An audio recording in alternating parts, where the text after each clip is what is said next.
Sa isinagawang search warrant operation sa Balayan, PNP, timbog ang isang lalaking matapos makuhanan ng iligal na baril at droga sa barangay Lanatan, Balayan, Batangas.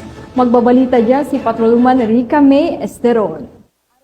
Ang isang lalaki sa isinagawang search warrant operation ng mga kapulisan ng Balayan Municipal Police Station sa barangay Lanatan, Balayan, Batangas nito lamang 5 ng Oktubre, taong kasalukuyan. Kinilala ni Police Colonel Jacinto R. Malinaw Jr., Provincial Director ng Batangas Police Provincial Office, ang naarestong suspect na si alias Amado, 41 taong gulang, residente sa barangay Lanatan, Balayan, Batangas. Nahuli ang suspect sa bisa ng search warrant operation at nakuha mula sa suspect ang isang uri ng baril at iba't ibang uri ng bala na pawang walang lisensya. Nakakuha din ng heat-sealed transparent plastic sachet na naglalaman ng hinihinalang shabu na may timbang na humigit kumulang 37 grams at nagkakahalaga ng humigit kumulang 250,000 pesos. Naharap ngayon ang suspect sa kasong paglabag sa RA 10591 o Illegal Possession of Firearms and Ammunition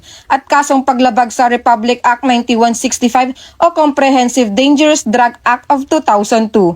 Mula dito sa Calabarzon, ako ang inyong PNN correspondent, Patrolwoman Rica May G. Esteron, alagad ng batas, tagataguyod ng Balitang Pulis.